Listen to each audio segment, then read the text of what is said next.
ओम नमो भगवते वासुदेवाय। ओम नमो भगवते वासुदेवाय। ओम नमो भगवते वासुदेवाय। मुखं करोति वाचालं पङ्गुं लङ्घयति गिरिं यत्कृपातमहं वन्दे श्रीगुरुचरणं परमानन्दं श्रीचैतन्यस्य।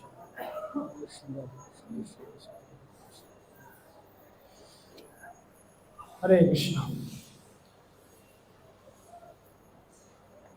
তো প্রতিদিনকে ন্যায় আমরা আজকে শ্রীমদ্ ভাগবতম এই প্রাতকালীন অবস্থায় আমরা আলোচনা করব। তার এই প্রেক্ষিতে আজকে আমরা আলোচনা করব সপ্তদশ অধ্যায়ের তৃতীয় স্কন্ধে সপ্তদশ অধ্যায়ের ৫ম নম্বর শ্লোক।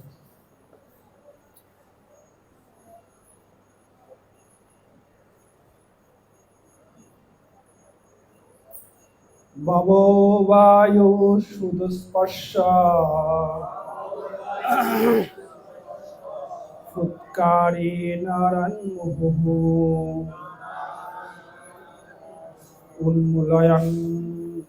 উন্মূলয়ং নগোপতান্যা আনিকো রজোধ্বজঃ। ভবো বায়ু সুদস্পর্শ ফুৎকারি নারান্মুহু উন্মূলয়ং নগোপতিং বক্ত্বা अनेको रजध्वजः। भवो वायु सुदस्पर्शः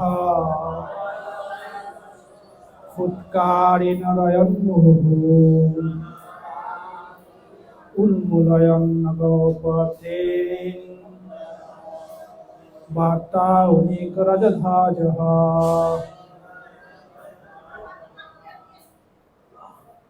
बोलबे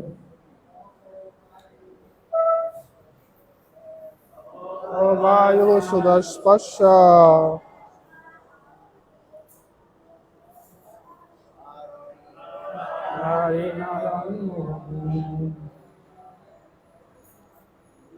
उन्मूलयं नगोपतिं बक्त्वा अनेको रजध्वजः। भवो वायु सुदस्पर्श फुत्कारि नारान्मुहुः उन्मूलयं बक्त्वा अनेको रजध्वजः। माताजी को भवो वायु सुदस्पर्श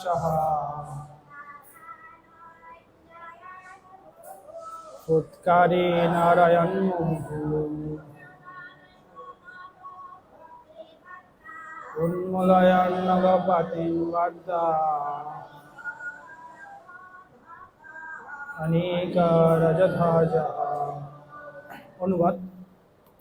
ভবৌ প্রবাহিত হয়েছিল, বায়ু বায়ু সুদস্পর্শः স্পর্শ দুঃখকর, ফুৎকারান প্রচণ্ডভাবে শব্দ করে, ঈরয়ন ত্যাগ করে, মুহুঃ পুনঃ পুনঃ, উন্মূলয়ন উৎপাটিত করে, নগপাতিন বিশাল বৃক্ষরাজি, বাত্তা ঘূর্ণিবায়ু, অনিকাহ সৈন্য, রাজঃ ধূলি, ধ্বজঃ পতাকা।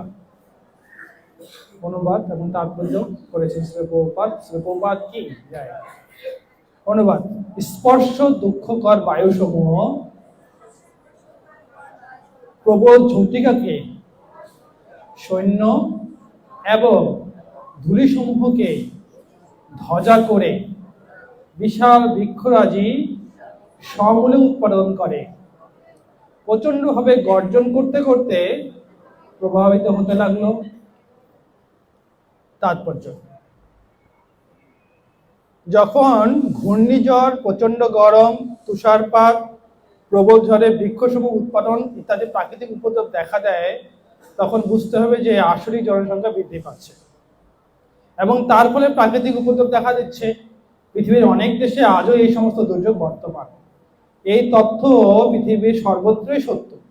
যে সমস্ত স্থানে যথেষ্ট সূর্যরশ্মির অভাব, আকাশ সর্বদা মেঘাচ্ছন্ন, তুষারপাত এবং প্রচন্ড ঠান্ডা, সেই সময় স্থানে নিশ্চিতভাবে সব রকম নিষিদ্ধ পাপকর্মের আচরণে অভ্যস্ত আসরিক ভাবাপন্ন মানুষেরা বাস করে। হরে কৃষ্ণ। এখানে বহুপদের তাৎপর্য সমাপ্ত হয়েছে। বহুপদের তাৎপর্য অনেক ছোট, কিন্তু আমাদের যেন চোখে আঙ্গুল দিয়ে দেখাচ্ছেন কিছু কিছু বাস্তবতাকে। দেখো কিছু বিষয়ে বা কিছু মানুষের সম্বন্ধে বা কোনো স্থান সম্বন্ধে তিনি দেখাচ্ছেন, চিনে রেখো এইসব স্থানগুলো বা মানুষগুলোকে যারা বিভিন্ন রকম উপদ্রব করে এবং উপদ্রবের কারণ হিসেবে তারা যে একটা আসরিক মনোভাবাপন্ন ব্যক্তি সেটা তিনি প্রতিপাদন করছেন এখানে। তো আমরা যেন শাস্ত্রীয়ভাবে এই ধরনের ভাগবতমে এই ধরনের কথা বলা হচ্ছে, তার মানে শাস্ত্রীয়ভাবে এই ধরনের নির্দেশ আমলা আছে যে কোন স্থানে কোন ধরনের মানুষরা কি ধরনের আচরণ করতে পারে, একটা পূর্ব লক্ষণই দেখা যায় সেটা। ঠিক আছে, গত শ্লোক থেকে আমরা দেখছি 4 নম্বর শ্লোকেও কিছু বলা হয়েছে এই বিষয়ে, 3 নম্বর শ্লোকেও বলা হয়েছে, 5 নম্বর শ্লোকেও সেটাকে আরো স্পষ্ট করা হয়েছে। তো অনুবাদটা দেখুন, আপনারা একটা সুন্দর উপমা ব্যবহার করেছেন, সেটা হচ্ছে স্পর্শ দুঃখকর বায়ুসমূহ প্রবল ঝটিকাকে, ঝটিকা মানে ঝড় আর কি, সৈন্য এবং ধূলিসমূহকে ধ্বজা করে। যদি আমরা একটা সেনাবাহিনী বা একটা যুদ্ধের সৈন্য সামন্তে চিন্তা করি, তাহলে এখানে কি থাকে? সৈন্য সামন্ত থাকে, হ্যাঁ, তারপরে পতাকা থাকে, কেউ কেউ পতাকা নিয়ে বেড়ায়। তো এরকম এখানে যেন যুদ্ধ যে করতেছে সেটা হচ্ছে বায়ু, সে হচ্ছে এই যুদ্ধের নায়ক। ঠিক আছে, বলতে পারেন সে হচ্ছে মন্ত্রী বা এরকম কিছু। সেই মন্ত্রী যে যারা যাদের তারা হচ্ছে এই যুদ্ধটাকে পরিচালনা করবে, সেই যুদ্ধের সরঞ্জাম কে আছে? সৈন্য হচ্ছে ঝড়, ঝটিকা, প্রবল ঝটিকা।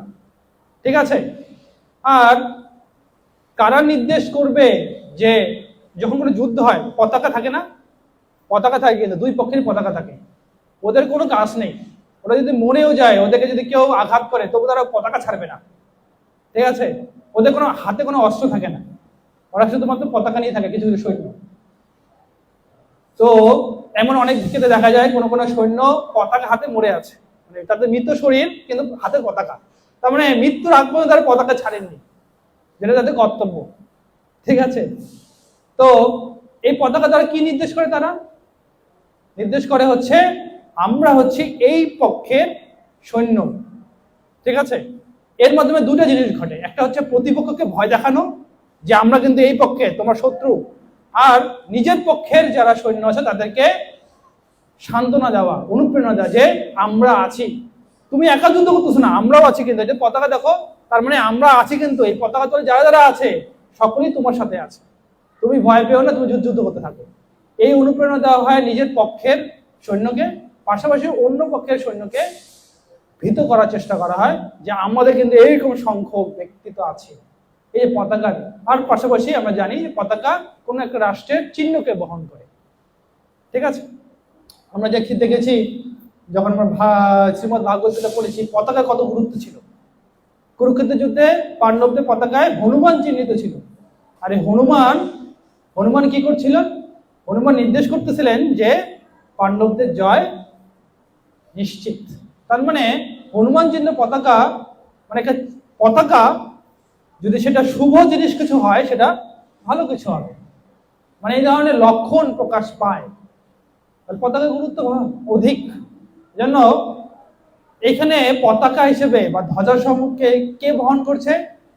এই সৈন্য সাম্যদের মধ্যে, এই দলের মধ্যে কে পতাকা করতেছে? ধূলি সমূহ। ঠিক আছে, ধুলা যেন সেই পতাকাকে বহন করছে। তাহলে এমন একটা সৈন্য সামন্ত যেখানে সেনাবাহিনীতে সৈন্যদল হচ্ছে ঝড়, প্রবল ঝড়, আর যারা ধ্বজা বহন করছে তারা হচ্ছে বায়ু। এই ধরনের একটা উপমা তৈরি এখানে বলা হয়েছে। আর এই বায়ুটা যখন এরকম প্রবল ঝড়কে সেনা নিয়ে তারপরে ধূলি সমুখে ধ্বজা নিয়ে যখন এগোচ্ছিল, তখন সে কি কার্য করছিল হচ্ছে বিশাল বিশাল বৃক্ষরাজিকে একদম সমূল মানে একদম মূল থেকে উৎপাদন করছিল। আর প্রচন্ড ভাবে গর্জন সাউন্ড হচ্ছিল, একটা শব্দ হচ্ছিল, হয় না? ভঁ ভঁ করে শব্দ হয় না? গতকালকে আমরা সকালবেলা দেখেছি কেমন শব্দ হচ্ছিল, শব্দ হয়। তো প্রচন্ড বাতাস হলে এরকম হয়। তো এই যে বিষয়টা এই অনুবাদে এসেছে, তো এই জিনিসটাকে ব্যাখ্যা করতে যে বল্লভাচার্য তার টিকাতে বলছিলেন যে বায়ু হচ্ছে দুই প্রকার। বায়ু দুই প্রকার। কিছু কিছু বায়ু আছে খুব দ্রুত যাবে, দ্রুত, খুব গতি তার অনেক বেশি, কিন্তু ওই ওই ওই বায়ুর মধ্যে ধুলো থাকে না, ধুলোবালি থাকে না, থাকলেও খুব কম, মানে রাস্তাঘাটে কিছু থাকে ওরকম অল্প কিছু থাকতে পারে। ঠিক আছে, এটাকে এই ধরনের ঝড়কে বলা হয় আসলে হারিকেন, মানে খুব গতি থাকে। কিন্তু আরেক ধরনের ঝড় আছে, যেটার নাম কি বলে আমরা? সাইক্লোন। হারিকেন কিন্তু খুব দ্রুত গতির, কিন্তু সাইক্লোন কিন্তু দ্রুত গতি না, এটা ঘোরে। সাইক্লোন হচ্ছে ঘোরে, একই জায়গার মধ্যে ঘুরবে। ঠিক আছে, তো যখন ঘোরে তখন সে আশেপাশে যা কিছু আছে সবগুলোকে নিয়ে উপরে উঠে দেয়, দিয়ে ছুঁড়ে ফেলে। সেরকম যেমন করে আমরা দেখেছিলাম কৃষ্ণলীলায় কে ছিল এই ঘূর্ণিঝড়ের প্রতীক? তৃণাবর্তসুর। তৃণাবর্তসুর কিন্তু হারিকেন নয়, সাইক্লোনের ভূমিকা পালন করেছিল। সে ঘুরতে ঘুরতে ঘুরতে কৃষ্ণকে নিয়ে গেছিল উপরে। তো এরকম, তো এখানে যে বায়ুর কথা বলা হচ্ছে, এই বায়ু কিন্তু দুই প্রকার বায়ুর কথা বলতেছেন বল্লভাচার্য বলতে আছেন। এখানে বায়ু বলতে আমরা যেন নাম মনে করি শুধুমাত্র হারিকেন বা শুধুমাত্র সাইক্লোন। দুই প্রকার বায়ু। এই বায়ুটা এমন গতিও আছে আবার ঘুরবে, তাহলে কতটা প্রচন্ড।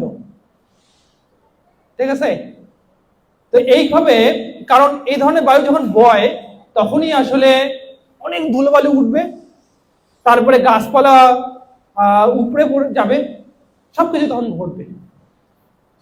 আমরা জানি ভাগবতমের 12 স্কন্ধে এগুলো উল্লেখ করা হয়েছে কলিযুগের লক্ষণ নিয়ে।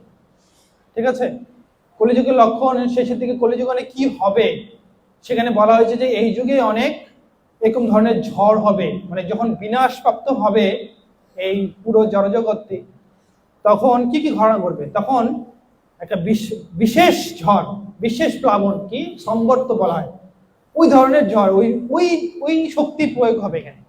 সেটা প্রচন্ড আকারে বাতাস দিবে, ঝড় করবে, বৃষ্টি বইবে, অনেক কিছু করবে তখন। তো ওরকমই কিছু লক্ষণ এই সময় দেখা যাচ্ছে। বল্লভাচার্য এই জিনিসগুলো আমাদের সামনে পরিষ্কার করছে যে বায়ুটা আসলে কেমন ধরনের বায়ু, যেন আমরা একটু অনুভব করতে পারি। এখানে একটু বলা হয়েছে স্পর্শ দুঃখকর, মানে কি? তার মানে আমরা দেখি না, যেমন গতকালকে হচ্ছিল, আমি জাস্ট জব ক্লাস করে বের হয়েছিলাম, তখন ঝড়টা শুরু হয়েছে। তো আমি যে যাব, এই রাস্তা ধরে যাব, যেতে পারতেছিলাম না। শেষ পর্যন্ত আমাদের যে গোপালসের এখানে আমি এসে লুকিয়েছি, মানে গেট বন্ধ করে। তো ঝড়টা ঠিক এই পাশ দিয়ে আসতেছিল, কালকে বাতাসে এই পাশ দিয়ে আসছে, তার মানে আমাকে বাধা দিচ্ছে। আমি যাচ্ছি এই পাশে, বিপরীত দিতে যাচ্ছি, আমাকে যেতে দিচ্ছে না। তো স্পর্শ দুঃখকর মানে হচ্ছে আমি যাচ্ছি, আমাকে বাধা দিচ্ছে। এই যে মানে স্পষ্ট করে যেন আমি দুঃখ পাচ্ছি। তো গোপালসে যখন আমরা ঢুকলাম, কয়জন ভক্ত ছিল এখানে, তো আমরা বললাম যে তাড়াতাড়ি গেটটা বন্ধ করুন, কারণ গেটটা খোলা থাকলেই কিভাবে যেন সে আমাদেরকে কেমন করে দুঃখ দিচ্ছিল সেই বায়ুটা। তার মানে স্পর্শ দুঃখকর বায়ু মানে হচ্ছে শুধুমাত্র আপনি কোনো আড়াল থেকে শুধুমাত্র এখানে স্পর্শ করার চেষ্টা করবেন, দেখবেন আপনার হাতের মধ্যে আঘাত করতেছে সেই বায়ু। তাহলে এই বায়ুটা হচ্ছে সেরকম স্পর্শ দুঃখ করছে, টাচ করা মাত্রই আমরা দুঃখ পাবো। ঠিক আছে, এই জন্য ছোট ছোট বাচ্চাদেরকে, গরু ছাগলকে এইসব ঝড় থেকে রক্ষা করার জন্য আমরা কি করি? আমরা সুরক্ষা দেই, কারণ তারা যদি ওই স্পর্শ দুঃখকর বায়ুতে পড়ে তাহলে উড়ে যাবে। ঠিক আছে, তো ওই ধরনের ঝড় বা বায়ু এখানে বইছিল। তো এই সম্বন্ধে আসলে একটা জিনিস আমাদের চিন্তা করা দরকার। প্রভুপাদ বলছেন যে এই ধরনের যখন উপদ্রব দেখা দেয় তখন বুঝতে হবে আসলে জনসংখ্যা বৃদ্ধি পাচ্ছে বা প্রাকৃতিক কোনো উপদ্রব হচ্ছে, এ থেকে আমরা কি বুঝতে পারি? আমরা বুঝতে পারি যে সংকেত আমাদের জীবনের, দেখবেন অনেক ধরনের সংকেত আসে, পূর্ব সংকেত যেটা বলি, ঠিক আছে? সেই সংকেত ভালো হতে পারে, খারাপ হতে পারে, ঠিক আছে? যেমন যখন কোনো ভালো ভালো মানুষ, মহাপুরুষরা আসেন এবং ভগবানের অবতার আসেন, ভগবান স্বয়ং আসেন, তখন আমরা দেখি কিছু কিছু ভালো ভালো সংকেত দেখা যায়। কি? যেমন আমরা জানি যে কৃষ্ণ যখন আসেন, স্বয়ং কৃষ্ণ যখন আসেন, তখন কি কি ঘটে? নক্ষত্র কোন পর্যায়ে থাকে, রোহিণী নক্ষত্র থাকে, কি কি পর্যায়ে থাকে, এগুলো যাচাই বাছাই করা আছে, জ্যোতিষবিদ্যা এগুলো জানে, ঠিক আছে? কি কি সংকেত দেখা দেয়। মহাপ্রভু যখন এসেছেন তখনও আমরা সংকেত দেখেছি। এমনকি আমরা কখনো কখনো দেখি যে এই মহাপুরুষরা কোনো বিখ্যাত কোনো তিথিতে জন্মগ্রহণ করেছেন, আবির্ভূত হয়েছেন, তখন আমরা বুঝি নেই ও বা তিরুভাব হয়েছে, তার আবির্ভূত হোক আর তিরুভাব হোক, যদি তার ওই কোনো ভালো তিথিতে তখন যখন তার আবির্ভূত হন বা তিরুভাব হন, তখন কিন্তু আমরা সেই মহাপুরুষকে একজন সম্মান দিয়ে কথা বলি, মানে আমাদের ন্যাচারালি আমাদেরকে সম্মান চলে আসে। ও এই সুন্দর তিথিতে আবির্ভূত হয়েছে, তার মানে বিশেষত্ব আছে, তার মানে সংকেতটাকে কিন্তু আমরা গুরুত্ব দিই। আবার খারাপ দিক থেকে খারাপ সংকেত আমরা দেখতে পাই, যেখানে যেটা দেখা যাচ্ছে এখানে হিরণ্যকশিপু যখন আসছিলেন তখন দেখা যাচ্ছিল এরকম খারাপ সংকেত। আর প্রভুপাদ আরো সংকেত কিন্তু বলছেন যে যখন আসরিক ভাবমান মনোভাবপূর্ণ ব্যক্তিরা এখানে আসে তখন এই ধরনের ঘটনা ঘটে, এবং সেই একই জিনিস ঘটনা রিপিট ঘটে। আমরা যখন দেখি 12 স্কন্ধে এইসব কথা আরো বলা হয়েছে, কিভাবে কলিযুগের শুরু হয়ে গেছে, এটা কিছু অশরীর সঙ্গে দেখা দেবে। যুধিষ্ঠির মহারাজ আমরা প্রথম স্কন্ধে দেখেছি যে কৃষ্ণ অন্তর্ধান হয়ে গিয়েছে, ঠিক আছে? এখন কলিযুগ আসছে, কিছু খারাপ কিছু ব্যাপার আছে, সেই অশরীর সংকেত তিনি পেয়েছিলেন, তাই না? প্রথম স্কন্ধে বর্ণনা করা আছে।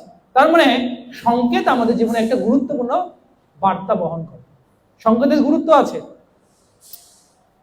তো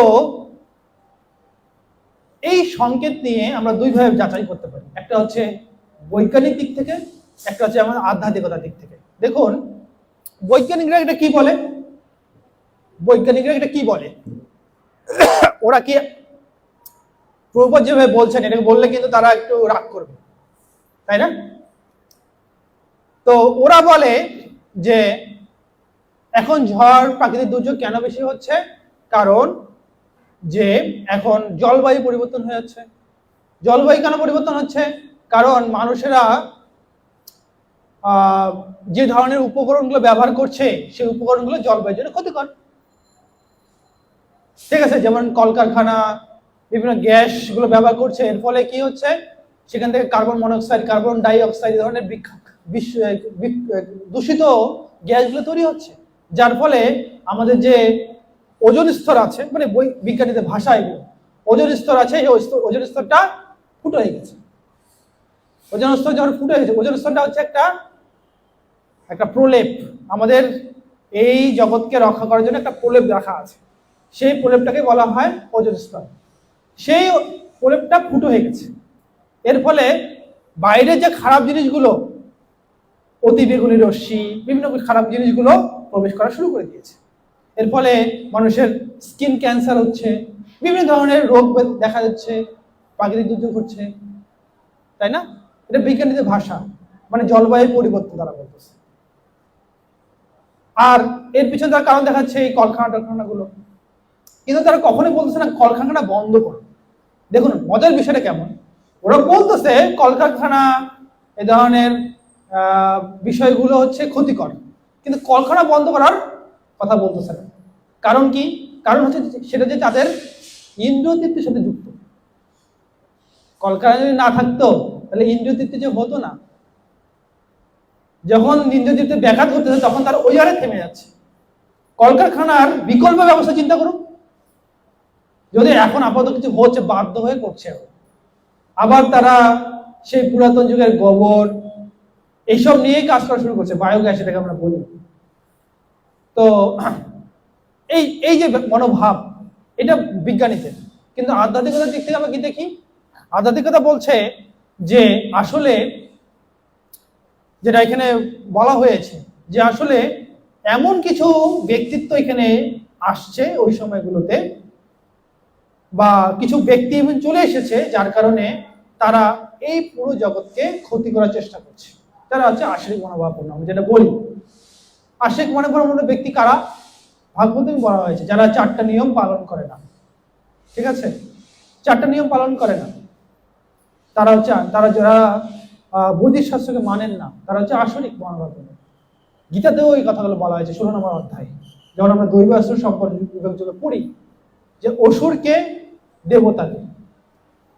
তো এই ধরনের মনোভাবাপন্ন ব্যক্তিরা যখন আসে, তখন যে তাদের কার্যাবলী যে 4টা নিয়ম যখন পালন করে না, তখন এমনিতেই তাদের মধ্যে তারা দ্রুত ক্রিয়া করবে, অবৈধ সঙ্গ করবে। এই ধরনের মনোভাব যখন চলতে থাকবে, তখন তাদের মধ্যে আসরিক মনোভাবটা আরো বাড়বে। এরপরে কাউকে ক্ষতি করতে তার দ্বিধাবোধ করবে না। তার প্রমাণ আমরা দেখতে পাই। কিছুদিন আগে এক ভক্তের সাথে কথা হচ্ছিল, আজব একটা চিন্তা। দেখুন, আমাদের সাধারণভাবে চিন্তা করতে পারি না। আমি একটা তরমুজ আছে, তরমুজটার মধ্যে তরমুজটা এখনো বের হওয়ার সুযোগ হয়, মানে এখনো সে পরিপক্ক হয়নি খাওয়ার জন্য।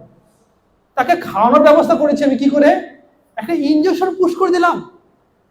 যা পুশ করলাম ওর মধ্যে পুরোটাই হচ্ছে শরীরের জন্য ক্ষতিকর। যারা খাবে তাদের ক্ষতি হবে, এটা আমি জানি। সেটা কি করে একটা মানুষ সাধারণ চিন্তা করুন, দেখুন কি করে একটা মানুষ চিন্তা করতে পারে যে আমি এমন একটা জিনিস খাওয়াবো মানুষকে যেটা খেলে তার ক্ষতি হবে। তাহলে এই যে মনোভাবটা, ও কিন্তু ভাবতেছে না, আপনি ভাবতেছেন। সাধু বলে আপনি ভাবতেছেন, ওর ভাবতেছে, ওর ভাবটা একটাই, সেটা হচ্ছে আমি কি করে এই অসময়ে তরমুজ দেওয়ার মাধ্যমে আমি বেশি টাকা লাভ করতে পারবো।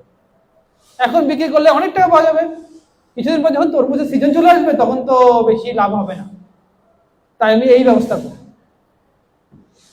ও নিজের ইন্দ্রিয় তৃপ্তির জন্য চিন্তা করছে, যেটা আমরা কিছুদিন আগে বললাম।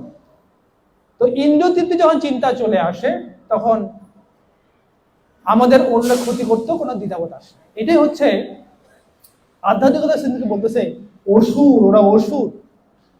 আর এই মনোভাবটা দূর করার জন্য মহাপ্রভু আমাদের জন্য হরে কৃষ্ণ মহামন্ত্র নিয়ে এসেছেন, সলিউশন দিচ্ছেন, সমাধান তিনি দিচ্ছেন।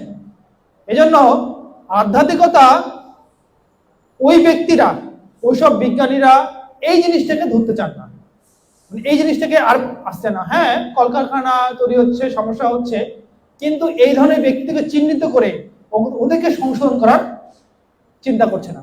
ওই যে ইঞ্জেকশনটা তৈরি করেছে, কে তৈরি করেছে? কোন বিজ্ঞানী, ওদের মধ্যে কেউ তৈরি করেছে। যেহেতু সেই ব্যক্তিগুলো হচ্ছে তাদেরই দলের লোক, তাই হয়তো বা সেই ক্ষেত্রে তারা পদক্ষেপ নেন না। তো যাই হোক, এই আধ্যাত্মিকতা এবং বৈজ্ঞানিকতা যে কত তফাৎ। আমরা এখন একটা সুন্দর জিনিস দেখব। এই যে সংকেত নিয়ে আমরা কথা বলতেছিলাম, এই সংকেতগুলো কিন্তু আমাদেরকে কৃষ্ণ ভাবময় হতেও সাহায্য করে। সংকেতের গুরুত্ব আছে আমাদের জন্য, আমরা বলতেছিলাম। যেমন আমরা প্রমাণ দেখুন, অক্রুর যখন বৃন্দাবনে প্রবেশ করছিলেন, কাকে? কৃষ্ণকে নেওয়ার জন্য। কংসের আদেশে যখন কৃষ্ণকে নেওয়ার জন্য, মথুরাতে নেওয়ার জন্য অক্রুর যখন প্রবেশ করছিলেন বৃন্দাবনে, ঠিক আছে, তখন অক্রুরের কি চিন্তা হচ্ছিল? তিনি অক্রুরের যে প্রার্থনা, অক্রুরকে আমরা আমাদের নবদা ভক্তির একজন আচার্য বলি। কোন অঙ্গের? বন্দনার। এমনি এমনি তিনি হননি বন্দনা আচার্য, অর্থাৎ তিনি এমনভাবে স্তুতি করেছেন, বন্দনা করেছেন শ্রীকৃষ্ণকে ওইখানে, যেন তিনি এখনো বৃন্দাবনে প্রবেশ করছেন এবং বৃন্দাবনে তিনি কি কি করবেন, কি ভাবে তিনি কৃষ্ণকে তিনি ধারণ করবেন, আগে থেকে ধারণ করেছিলেন, এখন তিনি সরাসরি স্পর্শে যাচ্ছেন, যে সেটাকে কিভাবে তিনি লালন করবেন, সেটা সম্পূর্ণ স্তুতিতে ফুটে উঠেছে। ঠিক আছে, ওই বৃন্দাবনে প্রবেশের ক্ষেত্রে। তো এক সময় ওই স্তুতির মধ্যে তিনি দেখিয়েছিলেন যে আচ্ছা, আমার কি এমন সৌভাগ্য আছে, মানে অক্রুর বলছেন আমার কি এমন সৌভাগ্য আছে যে সমস্ত জীবনের পালনকর্তা, সৃষ্টিকর্তা, ধ্বংসকর্তা সেই ব্যক্তি যে যার পদকমল স্পর্শ করার জন্য বহু বহু মুনি ঋষিরা জন্মের পর জন্ম অপেক্ষা করছে। গোপীগণ যারা হচ্ছে পরম ভক্ত, তার পদযুগল বক্ষে ধারণ করার জন্য লালায়িত। আমি সেখানে কে এমন? আমার কোন ধরনের সৌভাগ্য আছে যে আমি কৃষ্ণের চরণ দর্শন করতে পারবো, সেই চরণকে স্পর্শ করতে পারবো? না না, আমার মনে হয় ওই ধরনের সৌভাগ্য হবে না। এইভাবে তিনি আক্ষেপ করছেন তার স্তুতিতে। পরক্ষণেই তিনি বলছেন, না না না না না না না না, কিছু আশা দেখতে পাচ্ছি। জয় জয় জগন্নাথ, বলে সুধাবর্ণী, রাধা গোবিন্দ, গৌরনিতাই ভগবান কি, শ্রীল প্রভুপাদ কি। পরক্ষণেই সেই একই ব্যক্তি বলতেছেন, না না না না না না না, মনে হয় কিছু আশা আছে, আশার মধ্যেও আশা, মানে যেটা আশা চলে যাচ্ছে তার মধ্যেও আশা। ঠিক আছে, আশা বন্ধ। আমরা জানি ভাবস্তরের ভক্তদের একটা লক্ষণ হচ্ছে আশা বন্ধ থাকে, আশা বন্ধ। যাই হোক, সে আশা বন্ধ স্তরে সে আছে। না না, যদি আমার সৌভাগ্য নেই, কিন্তু একটা আশা দেখতে পাচ্ছি। কি আশা? সেটাই হচ্ছে আমরা সংকেত দেখব। তিনি বলতেছেন, আমি দেখলাম আমার ডান পাশ দিয়ে একটি হরিণ আমাকে ক্রস করে গেল, অতিক্রম করে গেল। তার স্তুতি দেখলে বলা আছে, আমি দেখলাম আমার ডান পাশ দিয়ে একটি হরিণ আমাকে অতিক্রম করে গেল। ও, এটা তো খুব ভালো লক্ষণ। তার মানে কি আমার সৌভাগ্য খুলবে? আসলে কি, যদি আমি কোনো উদাহরণের শোনো আমার ভাগ্যই নেই, কিন্তু আমি তো এই সংকেতের কারণে কি আমি কৃষ্ণের চরণ দর্শন করতে পারবো? এই যে আশার বাণী তার মধ্যে প্রকাশ পেল। যদিও তিনি মনে করছেন তিনি হচ্ছেন একেবারে দুর্ভাগ, তাহলে সংকেত তাকে জাগরিত করলো। আবার রুক্মিণী দেবী যখন তিনি কৃষ্ণকে চিঠি লিখেছেন, দ্বারকাধীশ কৃষ্ণকে চিঠি লিখেছেন তাকে হরণ করানোর জন্য, কৃষ্ণ আসছেন না, সময়ে চলে আসছে, সব রাজারা চলে আসছে, শিশুপাল চলে আসছে, সবাই চলে আসতেছে, কিন্তু কৃষ্ণ এখন আসতেছেন না। তিনি উদ্বিগ্ন। একসময় প্রায় আশা ভগ্ন হয়ে গেছে তার, আসলে কি আসবে কিনা, মানে তার আশার মুখ চলে যাচ্ছে, মনে হয় আসবে না। কেন আসবে? কিসের জন্য আসবে? এমন কি হয়েছে আমাকে সাথে কখনো দেখেনি, কোনো ভাব বিনিময় হয়নি, কেন সে আমার কাছে আসবে, কিসের জন্য আসবে? এই ভাবটা তার চলে এসেছে। আমি তাকে ভালোবাসতে পারি, কিন্তু সে তো আমাকে না ভালোবাসতে পারে, তাই না? একটা আশার একটা ছায়া পড়ে গেছিল, ঢাকা পড়ে গেছে। কিন্তু ওই অবস্থাতে আবার আশা আলো জেগেছে। কি করে? যখন তিনি দেখতেছেন যে তার শরীর কম্পিত হওয়া শুরু করেছে। আমরা জানি যে ডান অঙ্গগুলো হচ্ছে শুভ লক্ষণ, বাম অঙ্গগুলো হচ্ছে অশুভ লক্ষণ। তো তার ডান অঙ্গগুলো কাঁপতেছিল, কম্পিত হচ্ছিল। বর্ণনা করা আছে ভাগবতম যত সময় দশম স্কন্ধের 54 বা 53 নম্বর অধ্যায় থেকে। তো যখন রুক্মিণী দেবী এই জিনিসগুলো দেখলেন, তখন আবার আশা চলে গেছে। হতে পারে তবু কৃষ্ণ আসবে, যদিও আমার সময় প্রায় চলে ক্ষণে আর নেই সময়, ওই ধরনের আমার ওই ধরনের কোনো আশাই নেই, কিন্তু মনে হয় আসতে পারে, কারণ এই ধরনের যে আমি সংকেত দেখতে পাচ্ছি। তাহলে সংকেত অত্যন্ত গুরুত্বপূর্ণ। আবার দেখি যে শকুন্তলা, নবম স্কন্ধে বর্ণনা করা আছে, শকুন্তলা কি যেন নামটা, ওনার হাজবেন্ড দুষ্মন্ত। তো দুষ্মন্ত রাজা যখন শকুন্তলাকে গ্রহণ করতে, তার রাজপ্রাসাদে গ্রহণ করতে তিনি চাননি, তাকে তার স্ত্রী হিসেবে গ্রহণ করতে চাননি, ঠিক আছে? তখন এবং তার কোলে এক পুত্রও ছিল, তার পুত্রকে এবং শকুন্তলাকে স্ত্রী হিসেবে গ্রহণ করতে চাচ্ছিল না দুষ্মন্ত। তো সেই সময় যেহেতু শকুন্তলা ছিলেন সাধ্বী স্ত্রী, এবং এই পুত্র সন্তান যে শকুন্তলা রাজারই, সেটা প্রমাণ করা দরকার ছিল তখন রাজসভার মধ্যে। কিভাবে প্রমাণ হবে? শকুন্তলা তো একেবারে না আপনি আমার স্বামী, এই পুত্র আপনার, প্রমাণ হবে কি করে? আর দুষ্মন্ত তিনি রাজা, সবাই তার কথা বিশ্বাস করবে, এটাই স্বাভাবিক। আর শকুন্তলাকে একজন বেবিচারিণী, কোথা থেকে কোথায় আসছে, মানে জাস্ট ভোগ বিলাস করার জন্য, এই রাজার মানে গৃহিণী হওয়ার মাধ্যমে বা রানী হওয়ার মাধ্যমে সে ভোগ বিলাস করবে, এই জন্য হয়তোবা সেই ধরনের অভিনয় করছে, এই ভাবটাই বেশি থাকবে সকল মানুষের মধ্যে, নাকি? ক্ষত্রিয়কে বেশি তো করবে না, ক্ষত্রিয় রাজাকে তো বেশিরভাগ বিশ্বাস করবে। তো স্বাভাবিকভাবেই শকুন্তলাকে বিশ্বাস করতেছিল না, দুষ্মন্তকে বিশ্বাস করছিল। কিন্তু ওই সময় অকস্মাৎ দৈববাণী হচ্ছিল। দৈববাণী বলছে, না, এই শকুন্তলাই হচ্ছে দুষ্মন্ত রাজার স্ত্রী, আর এই পুত্র হচ্ছে তারই পুত্র।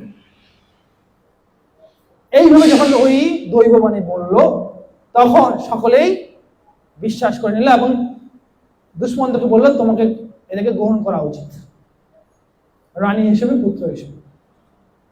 তাহলে এই ধরনের দৈববাণী বা সংকেত শকুন্তলার জন্য ভালো কিছু বয়ে নিয়ে এসেছে। অর্থাৎ আমরা বলতেছিলাম যে কি করে সংকেত আমাদের কৃষ্ণ ভাবনাময় করতে হবে। কৃষ্ণ ভাবনা মানে কি? কৃষ্ণ ভাবনা মানে হচ্ছে কৃষ্ণের প্রতি ভাবনা বা কৃষ্ণের জন্য ভাবনা। আর কৃষ্ণ হচ্ছে সমস্ত কিছুর অধীশ্বর। অর্থাৎ সমস্ত কিছুকে কেন্দ্র করে যখন আমরা কৃষ্ণকে ভাবি, তখনই সেটা আমরা হচ্ছে কৃষ্ণ ভাবনা। সমস্ত কিছুকে ভাবা মানে কি? আশেপাশে সমস্ত কিছুকে যখন আমি এটাকে চিন্তা রাখি, অর্থাৎ জিনিসটা হচ্ছে এরকম, যখন আমি দেখতেছি আমার ডান পাশ দিয়ে হরিণ চলে গেল, হরিণের সাথে কৃষ্ণের সম্পর্ক কি? ডান পাশ দিয়ে হরিণ চলে গেল, তাদের সম্পর্ক কি? অর্থাৎ হরিণও হচ্ছে কৃষ্ণের সম্পদ, এবং ডান পাশ দিয়ে হরিণ চলে যাওয়ার মানে হচ্ছে কৃষ্ণের অনুমতি আছে। কৃষ্ণের অনুমতি ছাড়া কোনো কিছুই ঘটে না। অর্থাৎ কৃষ্ণের অনুমতি দিয়ে যেমন খারাপ সংকেত আসে, কৃষ্ণের অনুমতি দিয়ে ভালো সংকেত আসে। যখন কোনো খারাপ সংকেত পাওয়ার মাধ্যমে কোনো একজন ব্যক্তি সচেতন হয়ে যায়, না দিক যাওয়া যাবে না। আমরা দেখেছি প্রভুপাদ এই জিনিসগুলো মানতেন, বৃহস্পতিবারে ঘর থেকে বের হওয়া যাবে না, বাইরে কোনো যাওয়া যাবে, ঠিক আছে? তো এই ধরনের বিষয়গুলো আছে আসলে। ইভেন আপনারা জানেন, আমাদের জানি যে কৃষ্ণ 64 দিনে 64টি বিদ্যা তিনি অর্জন করেছিলেন। কার কাছ থেকে? শান্তি মুনির কাছ থেকে, তাই না? শান্তি মুনির কাছ থেকে তিনি 64টি কলা 64 দিনে শিখে গিয়েছিলেন। এই 64 কলার মধ্যে একটা কলা হচ্ছে ভবিষ্যৎ দেখতে পাওয়া, কিছু সংকেত, কিছু আশেপাশে জিনিস বিবেচনা করে ভবিষ্যৎ বলে দেওয়া, যেটা জ্যোতিষবিদরা করে, গ্রহ নক্ষত্র এইসব দেখে। এই বিদ্যা কৃষ্ণ শিখেছিলেন। তাহলে এই যে আশেপাশে যে বিষয়বস্তুগুলো, এটা কি কৃষ্ণ ব্যতীত অন্য কিছু আছে? অন্যয় ব্যতীত কাব্যাম, যেটা আমরা চতুশ্লোকী ভাগবতে পাই, কৃষ্ণ ছাড়া অন্য কিছু নেই। যা কিছু ঘটবে কৃষ্ণ অনুমতি দিয়েই হবে। তাহলে এইভাবে যারা চিন্তা করে, তার মানে ওই জিনিসগুলো দেখার মাধ্যমে তারা কৃষ্ণকে নিয়ে ভাববে। ওই যে বললাম, অক্রুর আশা হারিয়ে ফেলেছিল, কিন্তু যখন দেখলো হরিণ তার ডান পাশে যাচ্ছে, তখন কৃষ্ণ ভাবনা আবার জেগে উঠলো। তাহলে অক্রুরের কৃষ্ণ ভাবনাকে আরো বেশি বিকশিত করেছে কে? ওই সংকেত। তাহলে আশেপাশের বিষয়গুলোকে আমাদের একটু অবলোকন করা দরকার। এই বিষয়ে আমরা বলতে পারি যে কোনো একটা স্টুডেন্ট যখন মেট্রিক পরীক্ষা, এসএসসি পরীক্ষা বা এইচএসসি পরীক্ষাগুলো দেয়, তার আগে একটা টেস্ট পরীক্ষা থাকে না? কেন থাকে? এই কারণেই টেস্ট পরীক্ষার মাধ্যমে সে যেন নিজেকে বিচার করে এবং স্কুল কর্তৃপক্ষ যেন দেখতে পারে যে আসলেই সে এসএসসি পরীক্ষা বা এইচএসসি পরীক্ষা দেওয়ার যোগ্য কি, অর্থাৎ পূর্ব প্রস্তুতি। তাই আমরা কোনো কার্য করার ক্ষেত্রে চারপাশে একটু অবলোকন করা দরকার, কিছু বিষয়গুলোকে দেখা দরকার, যার মাধ্যমে আমরা যে চূড়ান্ত সিদ্ধান্ত নিতে চাচ্ছি সেটা যেন আরো দৃঢ় হয়। সেটা যেন সঠিক হচ্ছে কিনা সেই ব্যাপারে আমরা আরো বুঝতে পারি। এই জন্য আশেপাশের বিষয়গুলোকেও কৃষ্ণের সাথে সম্বন্ধ করে, এমন না কৃষ্ণের বাইরে, কৃষ্ণের সাথে সম্বন্ধ করে ও কৃষ্ণ আমাকে এই ধরনের সংকেত দেখাচ্ছে, তার মানে করতে হবে বা করা যাবে না। আমি আপনাদেরকে আরেকটা প্রভুপাদের চিঠি সম্বন্ধে বলি। তো যত সময় শিবানন্দ প্রভুকে প্রভুপাদ একটা চিঠি লিখেছেন। প্রভুপাদ চাচ্ছিলেন যে জার্মানির যে বার্লিন শহরে একটি মন্দির প্রতিষ্ঠা হোক। তো কোনো কারণে হচ্ছিল না। তো শেষ যে চিঠিটা তিনি লিখেছিলেন সেই শিবানন্দ প্রভুকে, তিনি বলছিলেন, চিঠির মধ্যে লিখছিলেন যে তোমাকে মন্দিরটা প্রতিষ্ঠা করতে হবে, যে কোনো মূল্যে হোক। তো শিবানন্দ প্রভু হয়তোবা, মানে এটা উল্লেখ নেই, শিবানন্দ প্রভু পরবর্তী হয়তোবা এটা এই লিখে পাঠিয়েছিলেন আবার প্রভুপাদকে, যে প্রভুপাদ মন্দির প্রতিষ্ঠার জন্য যে পরিমাণ অর্থ দরকার সেটা আমি অলরেডি পেয়ে গিয়েছি। ঠিক আছে, এটা বলা নাই এখানে, কিন্তু ব্যাখ্যাটা উঠেছে এইখানে, এই চিঠির মাধ্যমে, মানে যে প্রভুপাদ দিয়েছেন সেখানে তিনি বলতেছেন যে আমি দেখতে পেয়েছি, প্রভুপাদ বলতেছেন যে আমি চাচ্ছিলাম বার্লিনে একটা মন্দির প্রতিষ্ঠা হোক, আর কোনো কারণে হচ্ছিল না, কিন্তু দেখুন কোইন্সিডেন্স, দুটা হঠাৎ করে হয়ে গেছে। কি করে হঠাৎ বলে আসলে কিছু নেই, হয়ে গেছে কি করে দেখুন। আমি চাচ্ছিলাম মন্দির প্রতিষ্ঠা হোক, এবং যখনই এই চিঠি তোমার কাছে গিয়েছে, শিবানন্দ তোমার কাছে গিয়েছে, সঙ্গে সঙ্গে $200 তোমার কাছে কেউ ডোনেশনও করে দিয়েছে। মানে চিঠিটা পৌঁছেছে এবং সঙ্গে সঙ্গে তোমাকে কেউ $200 তোমাকে ডোনেশনও করে দিয়েছে। তো তিনি বলতেছিলেন তার মানে এটা হচ্ছে ভালো সংকেত, আমাদেরকে এখন শীঘ্রই বার্লিনে একটি মন্দির প্রতিষ্ঠা করা উচিত। ঠিক আছে, তো এই যে তিনি প্রভুপাদ বললেন যে একটা ভালো সংকেত, কোন সংকেত? $200 পাওয়া। এই $200 পাওয়াটা যদি ভালো সংকেত হয়, তাহলে আমরা জিনিসটা চিন্তা করি, যে জিনিসটা বাধা ছিল, মন্দির প্রতিষ্ঠা হচ্ছিল না, সেটাকে বেগবান করলো কিনা। অর্থাৎ তার যে অনুপ্রেরণা, শিবানন্দ প্রভু যে অনুপ্রেরণা, এটা দ্বিগুণ বাড়া যাওয়ার কথা নাকি। প্রভুপাদ বলেছেন তার মানে এটা ভালো সংকেত, তাহলে আমাকে $200 যথোপযুক্ত করে ব্যবহার করে আমাকে এখন মন্দির প্রতিষ্ঠা করার জন্য আগ্রহী হতে হবে। তাহলে কোনো একজন ব্যক্তিকে কৃষ্ণ ভাবনা করার জন্য অশনি শক্তির দরকার আছে, মানে অশনি না, সংকেত দরকার আছে।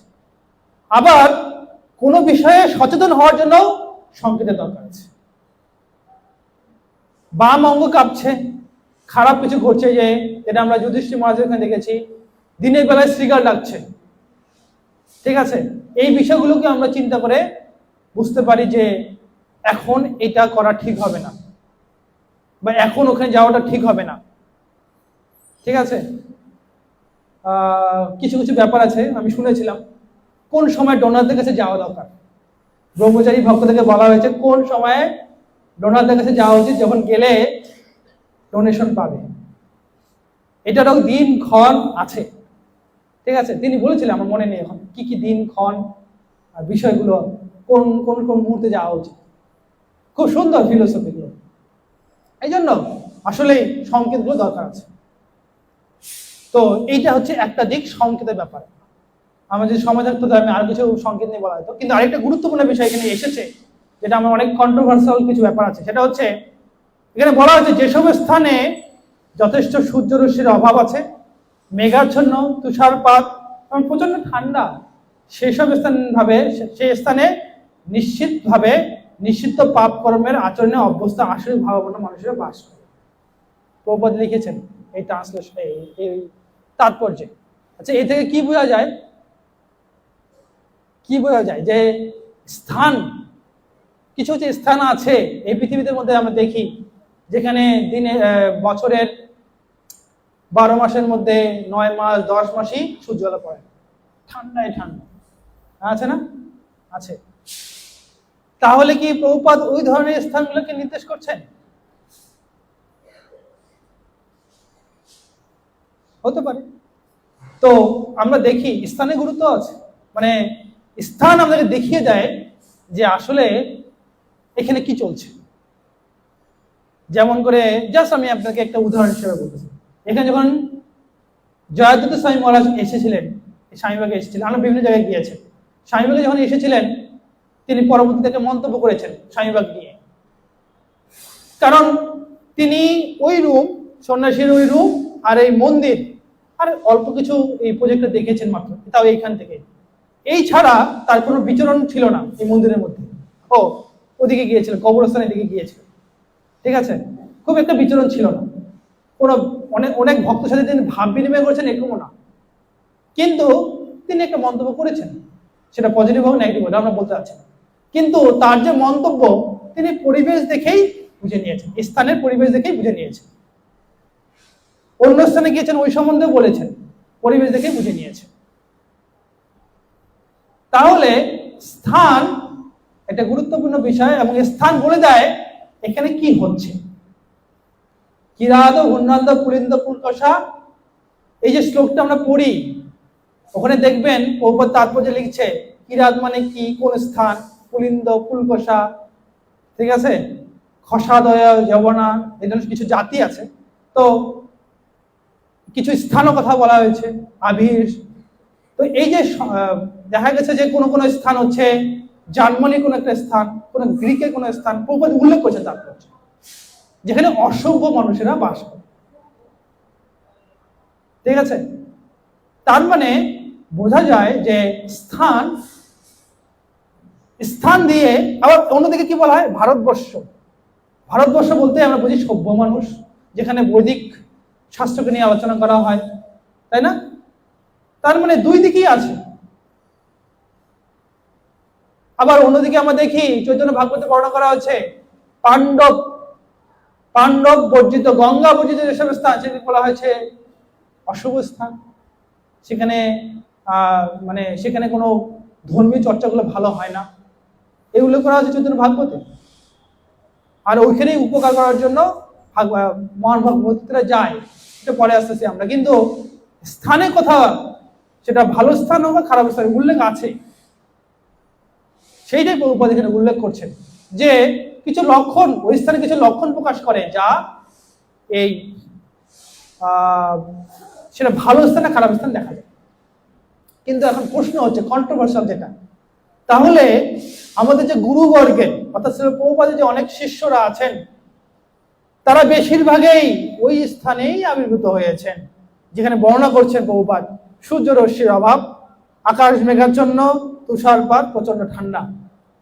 তাহলে কি তারাও অসভ্য, তারাও অবৈদিক? এটাকে আমরা কিভাবে বিবেচনা করতে পারি? আমাদের গুরুবর্গের, আচার্যবর্গের, সন্ন্যাসী, বড় বড় জ্যেষ্ঠ সন্ন্যাসী বর্গের, বা যারা যারা শুধুমাত্র এরা নয়, অনেক গৃহস্থ প্রভুপাদের শিষ্যরা যারা আছেন, বেশিরভাগই অধিকার ওই অঞ্চলগুলোর, সেটা কিভাবে হবে? তারাও কি একই দোষী? ও বলছেন তারা হচ্ছে সব ধরনের নিশ্চিত পাপন আছে, অবস্থা আশ্রিক ভাবাপন্ন মানুষের সেখানে বাস করে। তারাও কি আশ্রিক ভাবাপন্ন? আমরা দেখেছি আমাদের জয়প্রকাশ স্বামী গুরু মহারাজ হোক, অথবা শিকাগোর রাধানাথ স্বামী গুরু মহারাজ হোক, এরাতে যদি আমি জীবনচর্যা দেখি, তারা ছোটবেলা থেকেই কোনো কিছু ভালো কিছু অনুসন্ধান করেছেন, একটু দেখা গেছে না? তাদের যদি জীবনাচরণ দেখি, তারা বলতেন তাদের যে তার ছোটবেলা থেকে তাদের জীবনাচরণ এমন ছিল। যেমন আমরা বলি যে গুরু মহারাজ, জয়প্রকাশ স্বামী গুরু মহারাজ, তিনি বলেছিলেন যে আমার ছোটবেলা থেকেই যে এই ধরনের নিরামিষ খাওয়ার প্রতি আমার আগ্রহ ছিল, আমিষ খাওয়ার প্রতি নয়। একই কথা রাধানাথ স্বামী মহারাজও বলেছেন। তাহলে এই যে ভাবটা, তাহলে যদিও তিনি জন্মগ্রহণ করছেন শিকাগো শহরে, অথচ শিকাগো হচ্ছে কসাইখানার জন্য বিখ্যাত, মানে প্রথম স্থান, কসাইখানার দিক থেকে প্রথম স্থান সেটা শিকাগো শহর। সেই শহরে জন্মগ্রহণ করে তিনি বলতেছেন আমার নিরামিষের প্রতি আমাদের আগ্রহ আছে ছোটবেলা থেকে। তাহলে এই ধরনের ব্যক্তিত্বর জন্মগ্রহণ করার ব্যাপারটা কি এখানে? তারাও কি আসরিক ধর্মাপন্ন ব্যক্তি? তো এই বিষয়টাকে আমরা একটু যাচাই করতে পারি প্রভুপাদের ভাষ্য দিয়ে। এক সময় যখন শ্রী জয়প্রকাশ স্বামী গুরু মহারাজের মা মায়াপুরে এসেছিলেন, তখন শ্রী প্রভুপাদ ছিলেন, মায়াপুরে ছিলেন। তো ওই সময় কিছু ভক্ত তারা বলছিলেন প্রভুপাদকে যে মাতাজি কিন্তু এখন অনেক আগে যেরকমই হোক তার ছেলেকে যেমন খুব একটা এই পথে এসেছে বলে তার একটু খারাপ লাগতো বা চাইতেন যে যেন সে আবার ফিরে আসে, কিন্তু আমি দেখলাম গুরু মহারাজ শ্রী প্রভুপাদকে বলছেন তারা যে তার মায়ের অনেক বিশাল পরিবর্তন হয়েছে। এখন তিনি আমাদের সাথে খুব ভালোভাবে কথা বলেন এবং তার পুত্র যেটা করেছে সেটাকে তিনি খুব ভালো চোখে দেখেন এবং খুব অভিনন্দন জানান। তখন শ্রী প্রভুপাদ যে উত্তরটা দিয়েছেন খুবই তাৎপর্যপূর্ণ। প্রভুপাদ বলেছিলেন, আরে উনি তো এটা ভাববেন, এটাই স্বাভাবিক, তিনি কি সাধারণ মা নাকি? তার গর্ভে যে সন্তান এসেছে সেই সন্তান হচ্ছে একজন কত পরম ভক্ত সে। তাহলে ওই ধরনের সন্তান যার গর্ভে এসেছে তিনি কি সাধারণ মা? তিনি তো পূর্ব থেকেই বৈষ্ণব। হয়তোবা কোনো কারণে সেটা ঢেকে ছিল আমাদের চোখে, সেটা এখন প্রকাশ পাচ্ছে। অর্থাৎ যেটাকে প্রভুপাদ বলতেন যে আসলে চৈতন্য ভাগবতে বলা হয়েছে যে প্রভুপাদ হচ্ছেন এই মহাপ্রভুর বাণী প্রচার করার জন্য তিনি হচ্ছেন সেনাপতি। তো আমরা সেনাপতির যেমন এখানে আমরা দেখলাম শ্লোকে উপমার মধ্যে, সেনাপতি কি লাগবে? ঢাল তলোয়ার লাগবে না, সৈন্য সামন্ত লাগবে না। যেমন বায়ু হচ্ছে যদি সেনাপতি হয় তার ঢাল তলোয়ার কি? ঝড় বায়ু, এই শ্লোকেই আছে। ঠিক আছে, একইভাবে যদি প্রভুপাদ সেনাপতি হয় তার ঢাল তলোয়ার কি হবে? সেনাপতি, তাহলে সৈন্যদল লাগবে না। তাহলে প্রভুপাদ এক সময় যাবেন পাশ্চাত্য দেশে প্রচার করতে, যেটা মহাপ্রভু তাকে নির্দেশ দিয়েছেন তার গুরু মহারাজের মাধ্যমে, তাহলে তার ঢাল তলোয়ার সৈন্য সামন্ত লাগবে না? তার সৈন্য সামন্ত কিভাবে আসবে? এগুলো কি সব ভারতবর্ষ থেকে সবগুলো কি রপ্তানি করা হবে নাকি? তাহলে ওইখানেই এমন ব্যবস্থা করা হোক, ওইখান থেকেই ওই ঢাল তলোয়ার গুলো আসে। এটা কার পরিকল্পনা? স্বয়ং মহাপ্রভুর পরিকল্পনা, যে আমার সেনাপতি যাচ্ছে আর ওই আমার সেনাপতি সাহায্য করার জন্য আমি তাকে সৈন্য সামন্তি অস্ত্র দেব। আর এই অস্ত্রগুলো হচ্ছে আমাদের গুরু আচার্যবর্গ, প্রভুপাদের শিষ্যরা। তাহলে মূলত আমরা যদি বিচার করি, আমরা দেখতে বললাম যে সমস্ত কিছু যদি ভগবানের অনুমতির মাধ্যমে হয়, তাহলে শিকাগোর ওই শহরে ওই জায়গায় কে জন্মগ্রহণ করবে, কাকে অনুমতি দেওয়া হবে, কোন বৈষ্ণবকে এখানে জন্মগ্রহণ করা হবে, কোন গৃহে, কোন মাতার গর্ভে, সেটাও কি ভগবানের অনুমতি নয়? আর আমরা জানি যে কোন শুভ জায়গাতেই ভগবান অথবা ভগবান ভক্তরা প্রবেশ করে। তাহলে জগন্নাথ স্বামী গুরু মহারাজের যে মা, রাধা স্বামী গুরু মহারাজের যে মা, তাদের গর্ভটা কি পবিত্র কিনা? হতে পারে সেখানে মাছ মাংস ঢুকেছে, কিন্তু তা বলে যেটা অপবিত্র হয়ে গেছে তা না, পুরো আচ্ছাদিত ছিল, যেটা প্রভুপাদের ভাষা বলা হচ্ছে, সেটা প্রকাশ পাচ্ছে এখন। তো এই বিষয়গুলোকে দেখলে আমরা দেখতে পারি যে আসলে ভগবানের অনুমতি ক্রমেই এই যে আচরণ এখানে আমরা দেখতে পাচ্ছি, যেই বাণী এখানে দিয়েছেন প্রভুপাদ, সেটা হচ্ছে ভগবানের অনুমতি ক্রমেই আসলে কখনো কখনো ঐসব স্থানগুলোতেও মহান মহান আচার্যরা আবির্ভূত হতে পারেন সমস্ত মানুষকে, ওখানকার মানুষগুলোকে পবিত্র করার জন্য। যেমন করে আমরা জানি যেসব স্থান পাণ্ডব গঙ্গা বর্জিত, সেসব স্থানে মহান ভগবত ভক্তরা প্রবেশ যে পবিত্র করে দেয়। যখন পবিত্র করে দেয় তখন ওইখানকার হতভাগা মানুষেরাও ভক্ত হওয়ার সুযোগ পায়। তাই যদিও এটা স্বাভাবিক নীতি, সেখানে আশ্রয় ভবর্মনা মানুষের থাকবে, কিন্তু কখনো কখনো ওইসব জায়গাগুলোতেও এই ধরনের মহান মহান আচার্যরা জন্মগ্রহণ করে ওই স্থানকে পবিত্র করে আশ্রয় ভবর্মনা ব্যক্তিদেরকে উদ্ধার করার ব্যবস্থা করা, পরিকল্পনা করা। তাই শ্রী প্রভুপাদ আমাদের শিক্ষা দিয়েছেন আমরাও যেন বিভিন্ন জায়গাগুলোতে যাই যেখানে কৃষ্ণ ভাবনা এখনো প্রচারই হয়নি। তাহলে ওইসব স্থানে যে যেন আমরা সেসব জীবগুলোকেও উদ্ধার করি, এটা প্রভুপাদের শিক্ষা। এই মনোভাবকে কেন্দ্র করে। তো এইটাই আমাদের কর্তব্য হওয়া উচিত। তো এই বলে আমি আমার পাঠ বিশ্রাম রাখছি, যদিও সময় অতিবাহিত হয়ে গেছে মনে হয়, একদম কাটাকাটা 9টা বেজে গেছে। তো আমরা দেখলাম আজকে যে এখানে দুটো জিনিস উল্লেখ আছে, একটা আছে সংকেত, কিভাবে আমাদের পূর্ব সংকেতগুলো আমাদেরকে ভালো ফল খারাপ ফল দেয়, এবং আমাদের জীবনে সংকেতের প্রয়োজন আছে, কৃষ্ণ ভবনে হওয়ার জন্য সংকেতের দরকার আছে, সেই বিষয়ে আমরা আলোকপাত করার চেষ্টা করলাম। এবং স্থান, যে স্থানগুলো এখানে কি ভালো মানুষেরা বসবাস করে নাকি খারাপ মানুষেরা বসবাস করে সেটাও স্থান নির্ণয় করে দেয়, এবং সেই স্থানকে বিবেচনা করে প্রচার প্রচারণা করা দরকার, এবং সেই স্থানের গুরুত্ব আরোপ করে সেই স্থানকে বিচার করা দরকার। ধামের যেমন একটা মাহাত্ম্য আছে, স্থান ধামের যেমন একটা মাহাত্ম্য আছে, ঠিক একই রকম ভাবে যেখানে আসরিক মনোভাবাপন্ন ব্যক্তি আছে সেইটাও বিচার করা আমাদের দরকার। অর্থাৎ আমি কোনো এলাকায় প্রবেশ করতেছি তার আগে আমি জেনে নিতে হবে এই এলাকাটা কেমন, আমি এখানে কি ধুতি পাঞ্জাবি পরে যাবো নাকি প্যান্ট শার্ট পরে যাবো, বিচার করা দরকার। আবেগ নয়, ভক্তি আবেগ নয়, তো আমাকে বিচার করে যেতে হবে ওই এলাকাটা কেমন, সেই হিসেবে আমাকে গেট আপ নিয়ে পোশাক পরিচ্ছদ করে সেখানে প্রচার করতে হবে, তাও নির্বিঘ্নে, কেউ কেন বুঝতে না পারে। তাহলে এলাকা জানা বোঝার দরকার আছে, স্থান জানা বোঝা আছে, সংকেতকে বোঝার দরকার আছে, কৃষ্ণকে কেন্দ্র করে, কৃষ্ণের বাইরে না। এটা কোনো, আমি বলছি না যে স্বতন্ত্রভাবে কৃষ্ণের বাইরে চিন্তা করা, সবগুলো কৃষ্ণ কেন্দ্রিকে থাকবে। হরে কৃষ্ণ।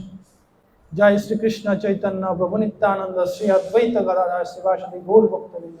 হরে কৃষ্ণ কৃষ্ণ কৃষ্ণ হরে হরে, হরে রাম রাম রাম হরে হরে।